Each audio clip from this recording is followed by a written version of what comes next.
Imtiaz, feeling স্টেশনের চিত্রটা কেমন দেখছেন? ফুয়েল কার্ডের কোনো ব্যবহার চোখে পড়েছে?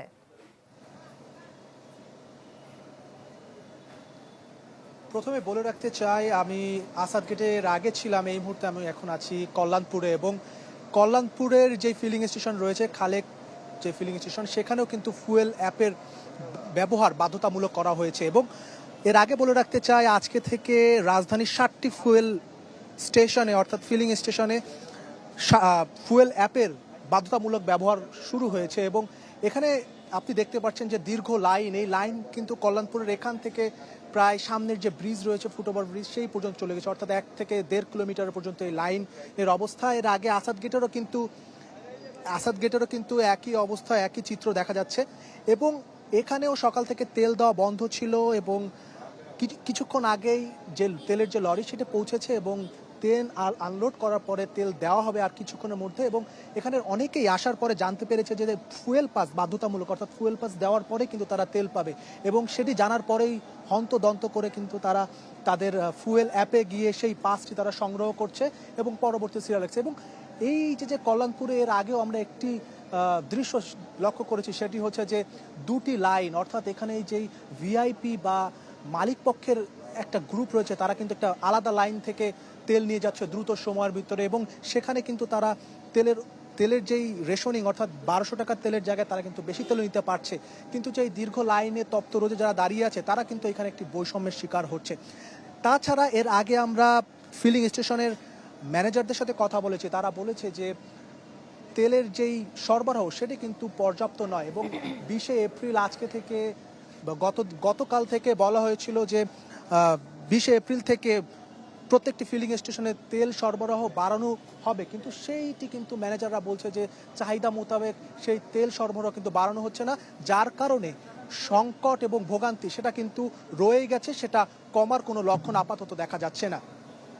ধন্যবাদ ইমতিয়াজ। এবার সময়ের সাথে সাথে দেখা দেয় নিত্য নতুন প্রয়োজন। রেডি থাকতে হয় প্রতি মুহূর্ত।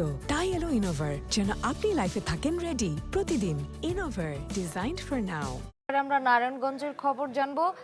হাসান সাদিক, আমাদেরকে জানাবেন আপনি যেখানে আছেন সেখানে কি প্রচন্ড গরম এবং এই দীর্ঘ সারির যে অপেক্ষা, সেগুলো উপেক্ষা করেও গ্রাহকরা যারা অপেক্ষায় ছিলেন তারা কি পর্যাপ্ত তেল পাচ্ছেন কিনা? শ্রেয়া, একেবারেই তেল তাদের কিন্তু একটি অভিযোগ রয়েছে। এর আগে যদি একটু তথ্য জানাই যে নারায়ণগঞ্জে কিন্তু মোট 4টি, শুধু নারায়ণগঞ্জ নয়, নারায়ণগঞ্জের পার্শ্ববর্তী জেলাতেও কিন্তু তেল সরবরাহ করা হয়ে থাকে। তো এই ক্ষেত্রে যে ফিলিং স্টেশনের যে সকল মালিক রয়েছেন, তারা কিন্তু বলছেন যে আগের তুলনায় তাদের যে তেলের সরবরাহ সেটি কিন্তু ঘাটতি রয়েছে এবং দিন গড়ার সাথে সাথে কিন্তু এখন পর্যন্ত সেই ঘাটতিটি কিন্তু পূরণ হয়নি। আর যেই সকল ফিলিং স্টেশনগুলিতে তারা গত 1 বছর যে পরিমাণ তেলের মজুত নিয়েছিলেন, তো বেশ কয়েকটি এটিতে তাদের যে নির্ধারিত সরবরাহ সেটি অতিক্রম করার কারণে কিন্তু নারায়ণগঞ্জে বেশ কয়েকটি ফিলিং স্টেশনে তেল সরবরাহ বন্ধ রয়েছে।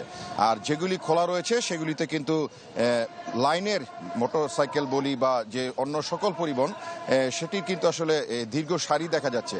তো বরাবরের মতোই কিন্তু আসলে যে ফিলিং স্টেশনের যারা রয়েছেন তারা অভিযোগটি করছেন যে তাদের যে প্রয়োজনের অতিরিক্ত তেল সরবরাহের কারণে কিন্তু আসলে এক ধরনের ঘাটতি তারা বাজারে দেখতে পাচ্ছেন। তো বলা যায় আসলে ফিলিং স্টেশনগুলিতে ঘুরে কিন্তু এই তথ্যটি পাওয়া যাচ্ছে যে তাদের যে চাহিদা রয়েছে সেই চাহিদা অনুযায়ী কিন্তু নারায়ণগঞ্জে তেল সরবরাহ কিন্তু তারা পাচ্ছেন না। তো অবৈধ তেল, এদিক দিয়ে যদি বলি, অবৈধ তেল মজুদের জন্য কিন্তু নারায়ণগঞ্জের প্রশাসনিক যে সকল পদক্ষেপ সেটি কিন্তু রয়েছে এবং অর্থদণ্ড এবং সেই সাথে অবৈধ তেল মজুদ এটিকে কিন্তু জব্দ করা হচ্ছে প্রশাসনের পক্ষ থেকে। তো বলা যায় এই হচ্ছে নারায়ণগঞ্জ থেকে সর্বশেষ পরিস্থিতি খবর। শ্রেয়া। ধন্যবাদ সাদিক। দর্শক, জ্বালানি তেলের সবশেষ খবর জানতে আমরা সরাসরি যুক্ত ছিলাম নারায়ণগঞ্জে এবং তার আগে যুক্ত ছিলাম রাজধানীর কল্যাণপুর এলাকায়।